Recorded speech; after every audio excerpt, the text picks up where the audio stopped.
Hello friends, welcome to my channel. ಬನ್ನಿ ಇಂದಿನ ಸಂಚಿಕೆಯಲ್ಲಿ ಆಸೆ ಸೀರಿಯಲಲ್ಲಿ ಏನಾಗುತ್ತೆ ಅಂತ ತಿಳ್ಕೊಳ್ಳೋಣ.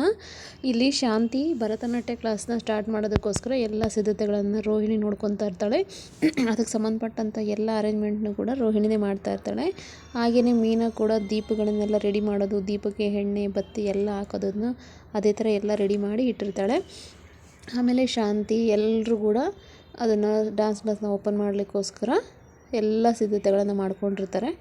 ಅದಾದಮೇಲೆ ಅದನ್ನು ಓಪನ್ ಮಾಡಲಿಕ್ಕೆ ಒಬ್ಬರು ಮೇಯ್ನ್ ಗೆಸ್ಟ್ ಬೇಕಲ್ವಾ. ಸೊ ಅದಕ್ಕೋಸ್ಕರ ಶಾಂತಿ ಏನು ಮಾಡ್ತಾಳೆ, ಶ್ರುತಿ ಅವರ ಅಮ್ಮ ಇರ್ತಾರಲ್ವ ಅವರನ್ನು ಮೇಯ್ನ್ ಗೆಸ್ಟಾಗಿ ಕರೆಸಿರ್ತಾಳೆ.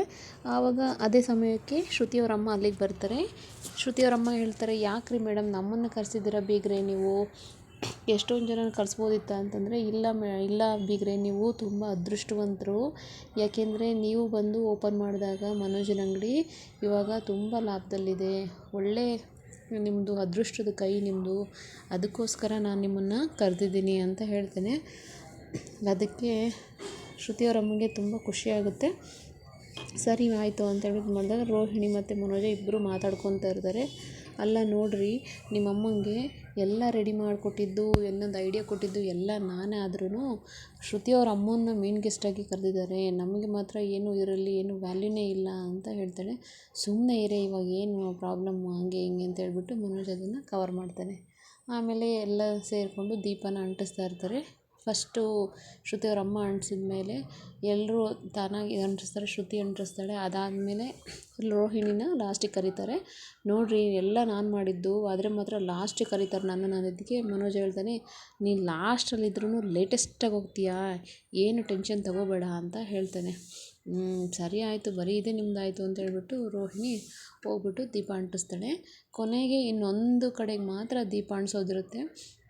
ಅದಕ್ಕೆ ವೆಯ್ಟ್ ಮಾಡ್ತಾಯಿರ್ತಾಳೆ, ಮೈಟ್ ಬಿ ನನ್ನ ಕರಿಬೋದು ಅಂತ ಮೀನಾ ವೆಯ್ಟ್ ಮಾಡ್ತಿರ್ತಾಳೆ. ಬಟ್ ಆದರೆ ಅವಳು ಕರೆಯೋದಿಲ್ಲ. ಅದ್ರ ಬದಲು ಇವಳು ಶಾಂತಿ ಬಂದುಬಿಟ್ಟು ಅವಳ ಫ್ರೆಂಡ್ ಕಸ್ತೂರಿನ ಕರೀತಾಳೆ. ಬಾರೆ ಕಸ್ತೂರಿ, ದೀಪ ಅಂಟಿಸ್ ಬಾ ಅಂತ ಕರೀತಾಳೆ. ಅದಕ್ಕೆ ಹೋಗ್ಬಿಟ್ಟು ಕಸ್ತೂರಿ ಸರಿ ಆಯಿತು ಅಂತ ಹೋಗ್ಬಿಟ್ಟು ಅಂಟಿಸ್ತಾಳೆ. ಅದಕ್ಕೆ ರಂಗನಾಥ್ ಹೇಳ್ತಾನೆ, ಅಲ್ಲ ಕಣೆ ಶಾಂತಿ, ಮನೇಲಿ ಇಬ್ಬರು ಸೊಸೆಯರಂದ್ರೂ ಕೂಡ ಸೇರಿಸ್ಬಿಟ್ಟು ಅಂಟಿಸಿದೀಯ ದೀಪನ, ಆದರೆ ಮೀನನ್ನು ಯಾಕೆ ಕರೀಲಿಲ್ಲ ಅಂತಂದರೆ, ನಾನೇನು ಮಾಡಲಿ, ಇರೋದು 5 ಕಡೆ ಹಚ್ಚೋಕ್ಕಿರೋದು, 5 ಕಡೆನೂ ಆಗೋಗ್ಬಿಡುತ್ತಲ್ಲ, ನಾನೇನು ಮಾಡಲಿ ಅಂತ ಹೇಳ್ತಾಳೆ. ಅದಕ್ಕೆ ಹೇಳ್ತಾಳೆ ರಂಗನಾಥು, ನೀನು ಬದಲಾಗಲ್ಲ ಕಣೆ ನೀನು ಅಂದಿದ್ದಕ್ಕೆ, ಇರಲಿ ಬಿಡಿ ಮಾವ, ಪರವಾಗಿಲ್ಲ, ಅದಕ್ಕೆ ಎಣ್ಣೆ ದೀಪಕ್ಕೆ ಎಲ್ಲ ಅಂಟಿಸ್ಕೊಟ್ಟಿದ್ದು ನಾನೇ ತಾನೇ, ಸೊ ನಂದು ಕೂಡ ಅಲ್ಲಿ ಸೇರಿದೆ ಪಾಲು ಅಂತ ಹೇಳಿದ್ದಕ್ಕೆ ರಂಗನಾಥ್ ಸುಮ್ಮನಾಗ್ತಾನೆ.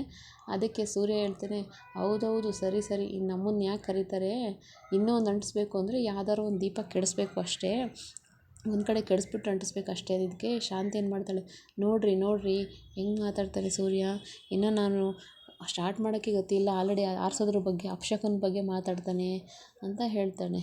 ಅದಕ್ಕೆ ಏನಿಲ್ಲ ಬಿಡು, ಹಾಗೆ ಹೀಗೆ ಅಂತ ಹೇಳ್ಬಿಟ್ಟು ಸುಮ್ಮನಾಗ್ತಾರೆ. ಸೊ ಇಷ್ಟ ಆಗಿತ್ತು ಇದರ ಸಂಚಿಕೆ ಇವತ್ತಿಂದು. ಮತ್ತೆ ಮುಂದಿನ ಸಂಚಿಕೆಯಲ್ಲಿ ಸಿಗ್ತೀನಿ. Thank you for watching.